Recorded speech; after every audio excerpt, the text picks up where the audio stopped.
পরিত্যক্ত জঙ্গল থেকে উদ্ধার মানব কঙ্কাল, এলাকায় চাঞ্চল্য।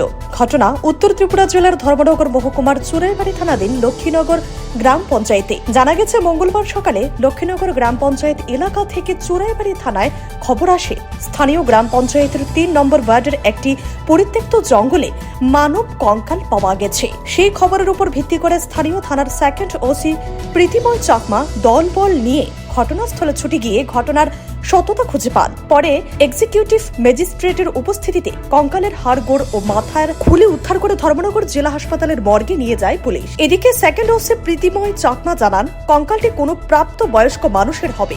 ধারণা করা হচ্ছে কঙ্কালটি 2 থেকে 3 বছর পুরনো।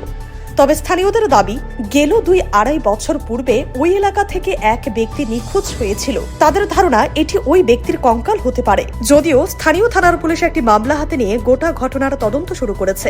সাথে পরিত্যক্ত জঙ্গল থেকে কঙ্কাল উদ্ধারে এলাকা জুড়ে তীব্র চাঞ্চল্য দেখা দিয়েছে। আজকে সকালবেলা ঠিক 8টার সময় হইব, লক্ষ্মীনগর গ্রামের থেকে আমাদের টেলিফোনের মাধ্যমে খবর আছে যে লক্ষ্মীনগর 3 নম্বর ওয়ার্ডে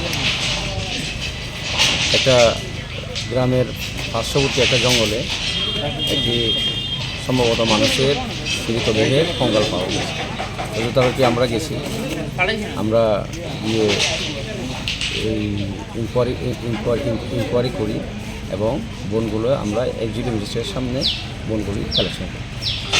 প্রাথমিক ধারণা কী হয় আপনাদের, কী মনে হয় এটা মানুষের কঙ্কাল হবে? ইনভেস্টিগেশন চলছে, পরবর্তী সময় জানা যাবে। কতদিনে পুরনো হতে পারে? সম্ভবত 2-3 বছর। প্রাপ্তবয়স্ক নাকি শিশু কঙ্কাল? প্রাপ্তবয়স্ক হতে পারে। কাউকে শনাক্ত করা গিয়েছে? না, মানে লোকাল যারা গ্রামবাসী আছেন তারাও কি কোনো তথ্য দিয়েছেন কি তাদের কাছে তাদের মাধ্যমে একটা জানতে পেরেছি 2-2.5 বছর পূর্বে একজন লোক মিসিং আছে। তো আমরা সেটা ইনভেস্টিগেশন করছি, পরবর্তী সময় যদি সম্ভব হয়। এখন আপনারা কোথায় নিয়ে এসছেন? এখন আমরা ধর্মনগর হসপিটালে নিয়ে যাব। Bureau report, CNA TV.